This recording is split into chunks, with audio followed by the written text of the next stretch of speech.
Good morning guys, welcome to blog with Saudi. So আজকে আমরা একটু বেরিয়ে পড়েছি ট্রিপে। ট্রিপ টু আপাতত ভুবনেশ্বর, ঠিক আছে। থেকে তারপরে প্ল্যান আছে আমাদের তিরুপতি যাওয়া। সো আজকে সকাল সকাল বেরিয়ে পড়েছি আমরা। আমার সাথে আমার মা আছে এদিকে, দেখতে পাচ্ছ। এখন গাড়ি করে আমরা যাচ্ছি ব্যান্ডেল। ব্যান্ডেল থেকে হাওড়া থেকে ট্রেন আছে আমাদের। সো এই ট্রিপটা পুরো শেয়ার করছি। আশা করি তোমাদের ব্লগটা ভালো লাগবে, এনজয় করো ব্লগটা। সো গাইজ, আমরা পৌঁছে গেছি হচ্ছে হাওড়া জাংশনে। এই যে আমি আর মা লাগেজ নিয়ে এখন যাচ্ছি, ঠিক আছে। এখন আমাদের ট্রেন আছে, তো আশা করছি কিছু জানি না, শোনা যাচ্ছে কি যাচ্ছে না, প্রচুর আওয়াজ এদিকে। সো দেখা যাক, আরও সব কিছু অ্যাটাচ করবো আস্তে আস্তে, দেখো ব্লগটা, ঠিক আছে। সো গাইজ, এটা হচ্ছে আমাদের ট্রেন। তাড়াতাড়ি করে আমরা এখন আসলাম, এসে 17 নম্বর প্ল্যাটফর্মে ট্রেনটা দাঁড়িয়েছিল। এটা হচ্ছে হাওড়া পুরী শতাব্দী এক্সপ্রেস। তো আপাতত আমাদের প্ল্যান আছে এখান দিক দিয়ে ভুবনেশ্বর আমরা নাম, ঠিক আছে। সো এখান দিক দিয়ে আমি একটু দেখানোর চেষ্টা করছি ট্রেনটাকে কিভাবে করা যায়। একটু পোস্ট খুঁজছিলাম, তো মানে অ্যাঙ্গেলটা বুঝতে পারছিলাম না, ট্রাই করছিলাম কোথা থেকে কী নেওয়া যায়। তো এদিক থেকে ট্রেনটাকে, এটা আমাদের C6 এটা পড়েছিল এদিকে, তো ওটাকে দেখানোর আমি চেষ্টা করছি। তো আশা করছি তোমরা দেখতে পাচ্ছ কীভাবে কী করছি। তো এদিকে কীভাবে কি, ওদিকে আমার মা ছিল, মা ওদিকে কিছু দেখতে, মানে আমি মাকে দেখতে পাচ্ছিলাম বাট মা আমাকে কিছু দেখতে পাচ্ছিল না। তো ওটাই আমি খেয়াল করছিলাম, মানে এদিক দিয়ে কী দেখা যাচ্ছে কি দেখা যাচ্ছে না, তো ওইদিকে দেখছিলাম। আর এদিকে প্রথমে একটু পাবলিক রিয়াকশন, আমার একটু মনে হচ্ছিলো যে কথা বলবো কি বলবো না, তো না, ভিডিওটা নর্মালি করি, পরে ভয়েস ওভার করে নেবো। তো এইদিকে একটু ট্রেনটাকে দেখানোর চেষ্টা করছি, আর ট্রেনের সাথে সাথে আমার সাথেও যারা এদিক ওদিক আছে সব দেখাচ্ছি।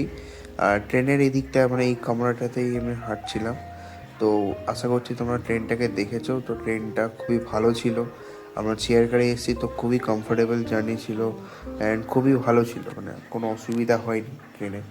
অ্যান্ড তারপর ট্রেনের খাবার দাবারও ভালো ছিল। এদিকে আমার মা ফোনে কথা বলছে, আমি এদিকে একটু ক্যামেরাটা নিয়ে একটু দেখানোর চেষ্টা করছি এদিকে কারা কারা এদিকে আছে, এখানে কারা কারা বসে আছে, ট্রেনটা কেমন দেখতে, ঠিক আছে। মাঝে মাঝে একটু আমার হাসিও পাচ্ছিল, প্রথমবার ব্লগ করছি বলে, বাট না না, করতেই হবে, করছি। এদিকে আমাদের হাওড়া ছেড়ে দিয়েছে, বলতে বলতে গল্প করতে করতে হাওড়া ছেড়ে দিয়েছে। এদিকে হাওড়া জাংশন, ওটাকে দেখানোর চেষ্টা করছি এদিকে।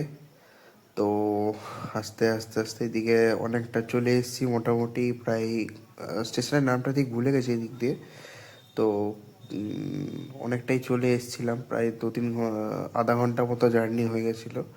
অ্যান্ড তারপরে আমি একটু আমার হেডফোনটা লাগিয়ে একটু গান শুনছিলাম ওদিকে। অ্যান্ড এটা কোনো একটা স্টেশনে দাঁড়িয়েছিল, তোর মনে হচ্ছে কোনো খড়গপুর বা কোনো স্টেশন হবে, তো ভুলে গেছি, যাই হোক। সো এখান দিক দিয়ে এটা আমি পোজ নেওয়ার চেষ্টা করছিলাম, হেডফোনটা লাগিয়ে গান শুনছিলাম।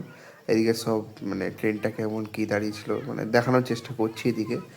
তো ভিতরে চেয়ার কারটা খুবই ভালো লেগেছিলো, প্রায় অনেক দিন পর চেয়ার কারে উঠেছি, প্রায় অনেক দিন পরই চেয়ার কারে উঠেছি, তো খুবই ভালো লাগলো। পুরো বন্দে ভারতের মতো এই জিনিসটা লাগলো। বন্দে ভারতে অবশ্য আর একটু চেয়ার কার মানে কোয়ালিটিগুলো ভালো হয়, শতাব্দী মোটামুটি ছিল, খারাপ না বলতে গেলে, অনেকটাই ভালোই ছিল, খাবারটাও খুব ভালোই দিয়েছিল। তো এদিকে দেখানোর চেষ্টা করছি। তো ফাইনালি আমরা ভুবনেশ্বর নেমে গেছি, এদিকে ট্রলি নিয়ে হাঁটছি, ঠিক আছে। এদিকে আমি তো দেখানোর চেষ্টা করছি, এদিকে আমার মা আছে আর বাবা তো এখানেই থাকে, তো বাবা আমাদের পিক আপ করতে এসেছিলো। এদিকে আমার মা আছে, নিয়ে যাচ্ছে। ওদিকে আমার বাবা, আর বাবাকে বললাম বাবা একটু হাই করে দাও, এদিকে বাবা একটু হাই করে দিয়েছে। এদিকে মা আর আমি একটু হাসাহাসি করছিলাম, প্রথমবার ব্লগ করছি তো তাই মা একটু হেসে দিয়েছে এদিক থেকে। তো একটু হাঁটছি, এবার আমরা ক্যাবে করে আস্তে ধীরে এবার আমরা মেসের দিকে এগোবো আমাদের। তো দেখা যাক, এরপর আমরা একটু ফটো সেশন করে নিয়েছি এখানে ক্যাবের জন্য দাঁড়িয়ে। তো আশা করছি হলে এবার ক্যাবে উঠে গেছি আমরা সব লোড করে।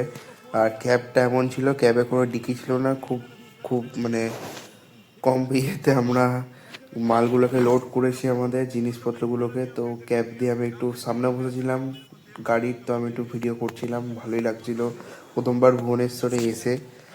আর একটু ভাইবটাও অন্যরকম লাগছিল, কারণ কলকাতার থেকে এখানকার ভাইব অনেক ভালো, ফ্রেশ থেকে আমার তো মনে হলো। তো এরপরে প্ল্যান আছে তো পুরীর দিকে যাওয়ার খুবই ইচ্ছা। এখানে একটু অন্ধকার ছিল, আমি তাও চেষ্টা করছিলাম কিছু মানে শ্যুট নেওয়ার এদিক থেকে। তো আশা করছি একটু অন্ধকার অন্ধকার হয়। তো ফাইনালি আমরা মেসে পৌঁছে গেছি এখানে। মেস সো এই ব্লগের পার্টটা এখানে আমি শেষ করলাম। তো আশা করি পার্ট ওয়ানটা খুব ভালো লেগেছে তোমাদের। সো পার্ট টু জলদি আসতে চলেছে। তো পার্ট টু পার্ট থ্রি যতক্ষণ পার্ট হয় আমি আপলোড করার চেষ্টা করব। তো আশা করি এই ছোটোখাটো একটা ছোট ব্লগটা তোমাদের খুব ভালো লেগেছে। তো অবশ্যই তোমরা লাইক কমেন্ট শেয়ার করবে যদি ভালো লেগে থাকে। অ্যান্ড সবাই ভালো থেকো, সুস্থ থেকো, হচ্ছে নেক্সট ব্লগে।